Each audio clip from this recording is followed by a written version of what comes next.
Hello everybody, today I'm going to be sharing what I like to call my lazy hunting horn build.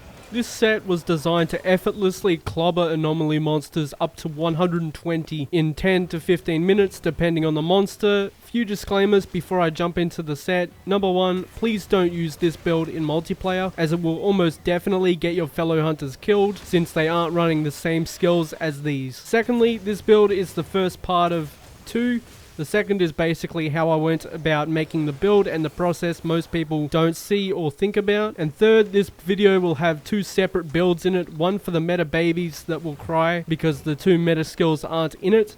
And one that's more of a comfort build that I highly recommend using over the other one with how you're supposed to play this build. Alright, let's get down to business. To make this build, you're going to need yourself the Devil's Loot. This horn fits perfectly into how you're supposed to use this build with the melodies, sonic barrier, attack and defense up, and rounding out the horn with health regeneration. The horn also has a decent amount of purple sharpness, got slots, and a level 2 rampage decoration so you can go all in on damage augments. As for the armor, you'll need yourself the Malzeno helm, Malzeno mail, the Flaming Espinas grip, Omnio Atiobi for the waist, and the Silver Soul Greaves for the boots, as well as a talisman that can reach attack boost level 3. And here are the decorations. You'll need to keep in mind one or two of those level 1 slots should be left aside for Spiritbird's Blessing and Horn Maestro, since we are using a hunting horn. This monster of a build will give you level 7 attack boost for 10 raw attack as well as 10% more raw attack. Agitator at level 5 to grant you 15% affinity and another 20 raw attack while the monster is enraged. Weakness exploit at level 3 to give you a further 50% increased affinity on monster weak points. Wirebug Whisperer level 3 to increase how long you keep a third wirebug, increase the wirefall recovery recharge rate, as well as increasing your wirebug's passive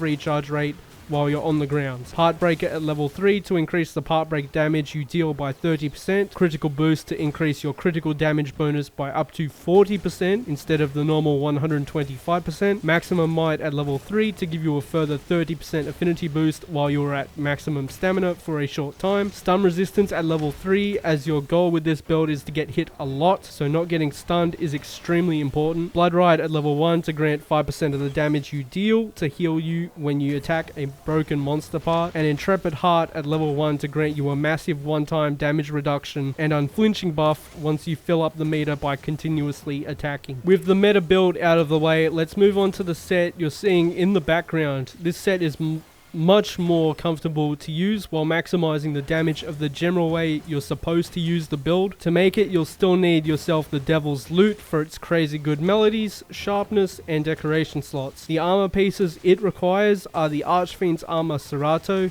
the Lambent Hauberk for the chest, the Channeler's Hope for the gloves, Malzeno Coil in the waist slot, and the Flaming Espinas Heal for the boots, as well as a talisman that can reach attack boost level 3, and here are the decorations this build needs to thrive. The skills aren't too different, so I'll just go over the main differences between the two sets. This set basically trades the affinity and critical boost skills for raw damage through skills like Resentment level 5 for 25 more raw attack to your hits while you have recoverable health. Blood Right level 2 for 10% health back on hitting broken monster parts instead of 5%. Burst at level 2 for a raw attack boost on each hit and then granting a bigger boost after 5 hits. And Sneak Attack level 1 for a 5% boost to raw attacks that are behind the monster. With both of the builds, the armor augments stay the same. You'll want to aim for 3 levels of Slugger and 2 levels of Protective Polish. Achieving this can either be done by getting skills that you have decorations invested into and swapping them around with augments, or by getting the exact skills. As for the weapon, since it already has decent sharpness overall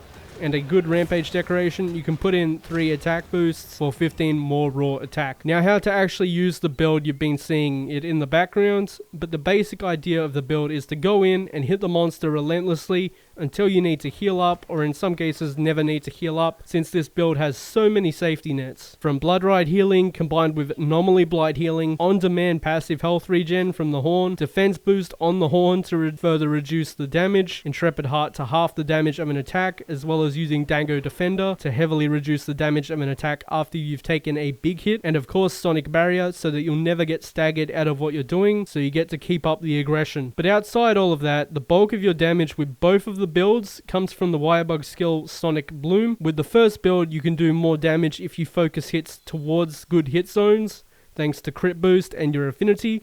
Whereas the comfort build, you can hit anywhere and do good damage and do more damage than the crit boost build in the same amount of time. And I have tested it. The crit build will do about 1,000 more in an opening compared to the comfort build. But on the other end, the comfort build will do about 500 more if they're both hitting bad hit zones, so it's really up to you. This has been my lazy hunting horn build that's designed to tear through anomaly monsters with very minimal effort in a respectable amount of time. As always, thank you so much for watching, and I hope to see you in the next one.